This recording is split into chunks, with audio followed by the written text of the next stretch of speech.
How's it going, NASCAR fans? Tyler Digger 2020 Productions here with another very special project I'm going to be working on in honor of NASCAR's 75th anniversary. Last time I covered the 75 greatest drivers of all time. This time, starting tonight, how about I cover the 75 greatest races in NASCAR history? You know how this works, right? Just like I did with the drivers, I'm going to be splitting this up into 3 parts, only this time over the course of 3 weeks, alright? And by 3 weeks, I mean every single Friday, man. Can you believe it? Anyways, over those next 3 weeks, I will do 25 races at a time, alright? The races will be in chronological order, and you guys can view them on the all-new NASCAR Classics website, alright? Visit classics.nascar.com for more info. Each one will be from 1951 to 2022. All of this will lead up to the Cup Series playoff opener happening September 4th at Darlington Raceway. I'm only going to be doing part 1 this week, so let's get this trilogy started right now! Alright, so let's kick it off with race number 1, the 1951 Motor City 250 at the Michigan State Fairgrounds. This was part of Detroit's 250th anniversary, and Tommy Thompson would win that race, the only one of his Cup Series career. Number 2, the 1952 Daytona Beach race. This race was won by Marshall Teague and his fabulous Hudson Hornet.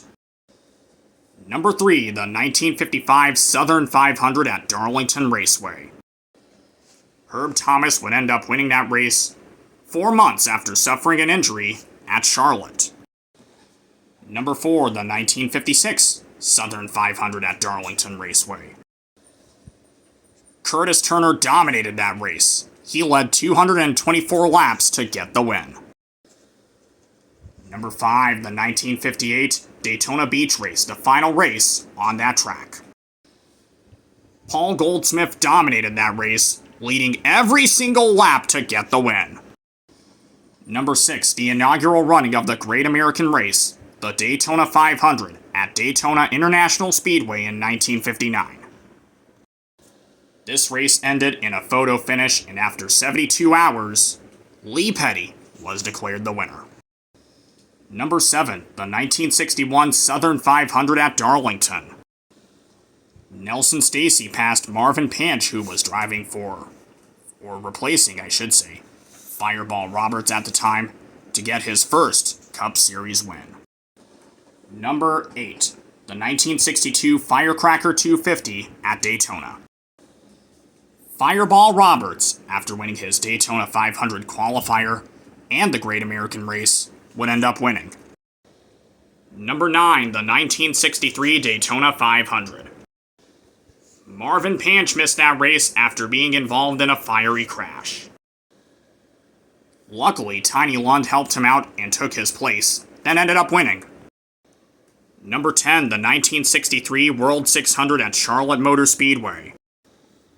Junior Johnson blew a tire with just 4 laps to go. Fred Lorenzen got by him and took the win. Number 11, the 1963 Southern 500 at Darlington. It was the fastest one yet, and Fireball Roberts was declared the winner. Number 12, the 1965 American 500 at Rockingham Speedway. This race featured 14 lead changes among 7 drivers, and Curtis Turner would end up winning that race. Number 13, the 1974 Firecracker 400 at Daytona. With 2 laps to go, Richard Petty took the lead away from David Pearson.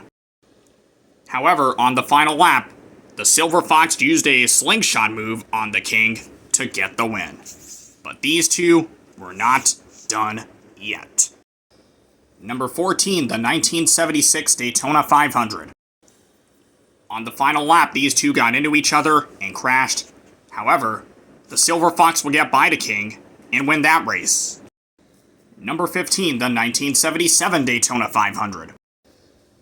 Janet Guthrie became the first woman ever to compete in that race. Number 16, the 1979 Daytona 500. Richard Petty won that race, but at the very end, there was a fight between Cale Yarborough and Bobby and Donnie Allison. Number 17, the 1979 Southern 500 at Darlington. The final lap of this race would feature 4 lead changes as Darrell Waltrip held off the King to get the win. Number 18, the 1981 Daytona 500.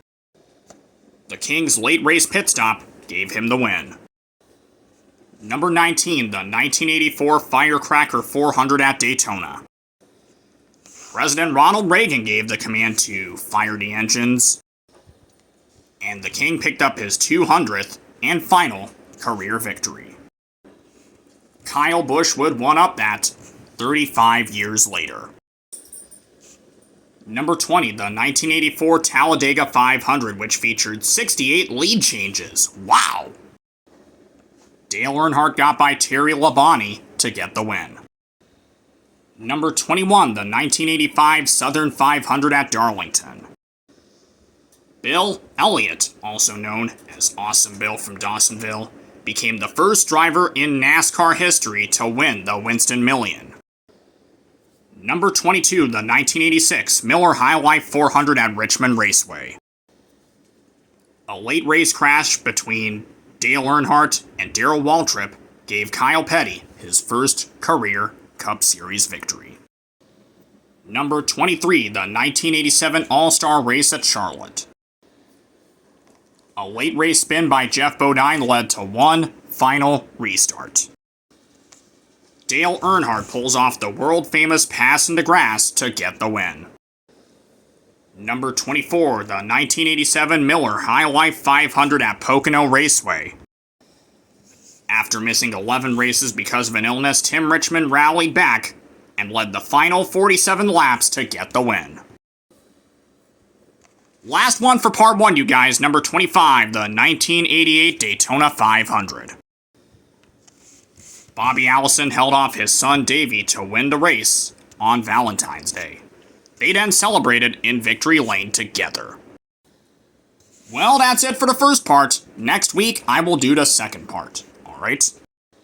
Thank you guys so much for watching this video. And hey, if you enjoyed it, please don't forget to like, comment, and of course, subscribe to my channel. And also, if you guys are new here, just click on that notification bell and never ever miss a single upload. Bye-bye, everybody, and until next time, I'm out of here, y'all. Peace!